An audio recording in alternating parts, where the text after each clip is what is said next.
நிறைவாழ்வு AG சபை வழங்கும் morning மன்னாவிற்கு உங்களை அன்போடு வரவேற்கிறோம். கர்த்தருடைய பரிசுத்த நாம் மகிமைப்படுவதாக. இந்த நாளில் உங்களை சந்திப்பதிலே மிக சந்தோஷம். எனக்கு அன்பான தேவ பிள்ளைகளே, நிறைய நேரம் மற்றவங்க சாட்சி சொல்லும்போது அதை நம்ம கேட்கும்போது ரொம்ப அற்புதமாக இருக்கும்ல, அது ரொம்ப ஆச்சரியமாகவும் இருக்கும். என்னடா இவங்க இவ்வளோ அற்புதங்களை கர்த்தர் உங்களுக்கு செஞ்சிருக்கிறாரே, எப்படி இது நடந்துச்சு? ஆனால் நான் ரொம்ப அற்புதத்துக்காக எதிர்பார்த்துட்டு இருக்கிறேன். என் வாழ்க்கையில் ஒரு சிங்கிள் மிராக்கிள் கூட நடக்க மாட்டேங்குதே, ஒரு சின்ன அற்புதம் கூட நடக்க மாட்டேங்குதே அப்படின்னு சொல்லி ரொம்ப வருத்தத்தோட கூட இருக்கீங்களா? அந்த நாளை உங்களுக்கு கர்த்தர் சமீபமாக வச்சிருக்கிறாரு. கவலைப்படாதீங்க, கர்த்தர் இன்னைக்கு உங்க கூட ஒரு வார்த்தையை பேசுறாரு. யாத்ராகம புஸ்தகம் 18ஆம் அதிகாரம் 8வது வார்த்தையுடைய கடைசி பகுதி சொல்லப்பட்டிருக்கிறது. கர்த்தர் தங்களை விடுவித்து ரட்சித்ததையும் தன் மாமனுக்கு விவரித்து சொன்னான்.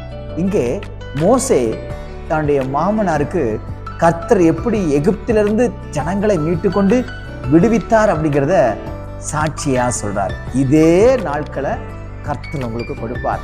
எப்படி இஸ்ரவேல் ஜனங்களை விடுவித்து கொண்டு வந்ததை மோசே மாமனுக்கு சாட்சியாக சொன்னாரோ, அதே போல கர்த்தர் உங்களை விடுவித்து உங்களை ரட்சித்ததை, தேவன் உங்களுக்கு செஞ்ச அற்புதத்தை நீங்க சொல்ல போகிற நாட்கள் வந்துருச்சு. உங்களுக்கு தேவன் நீங்க எதிர்பார்த்து கொண்டு வந்த அற்புதத்தை அவர் செய்ய போகிற நாட்கள் வந்துருச்சு. நீங்க என்ன செய்ய போறீங்க தெரியுமா? தேவன் உங்களுக்கு நன்மை செஞ்சதை மற்றவர்களுக்கு பகிர்ந்து கொள்ளக்கூடிய நாட்களை கர்த்தர் ஏற்படுத்தி கொடுக்கிறார். அப்படின்னா அற்புதங்கள் உங்களுக்கு அருகிலே வந்திருக்கிறது.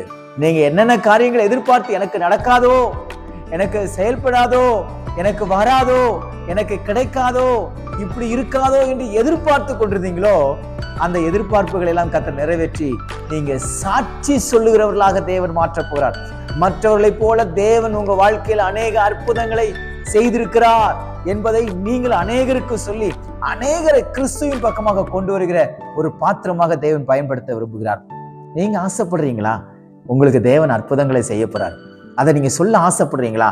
நிச்சயமா நான் சொல்றேன், கர்த்தர் எப்படி மோசேக்கு கர்த்தர் உதவி செய்தாரோ, அதே மோசேயின் தேவன் உங்களுக்கும் அநேக விடுதலையை கொடுத்து, அநேக அற்புதங்களை கொடுத்து, உங்க பிள்ளைகளுக்கு அற்புதங்களை செஞ்சு, உங்க வேலைக்கு ஒரு அற்புதத்தை செஞ்சு, உங்க எதிர்காலத்துக்கு ஒரு அற்புதத்தை செஞ்சு, உங்க வீட்டுக்கு ஒரு அற்புதத்தை செஞ்சு, உங்க தேவைகளுக்கு ஒரு அற்புதத்தை செஞ்சு, உங்க கடன் பிரச்சனைக்கு ஒரு அற்புதத்தை செஞ்சு, உங்க பிசாசுடைய கட்டுகளுக்கு தேவன் உங்களை விடுவித்து ஒரு அற்புதத்தை செஞ்சு, நீங்க முடியாத ஒரு பாவத்திலிருந்து கர்த்தர் உங்களுக்கு விடுதலை கொடுத்து அதுல ஒரு அற்புதத்தை செஞ்சு அநேகருக்கு நீங்க சாட்சியை பகிர்ந்து கொள்ளக்கூடிய நாட்கள் கர்த்தர் ஏற்படுத்தி கொடுக்கிறார். விசுவாசிப்பீங்கன்னா நிச்சயமா நடக்கும்.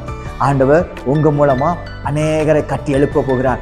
அநேகருக்கு நீங்க கர்த்தர் உங்களுக்கு செஞ்ச அற்புதத்தை நீங்க அநேகருக்கு சொல்ல போறீங்க. அதன் மூலமாக தேவனுடைய நாமம் மகிமைப்பட போகிறார். விசுவாசத்தோட காத்திருங்கள்.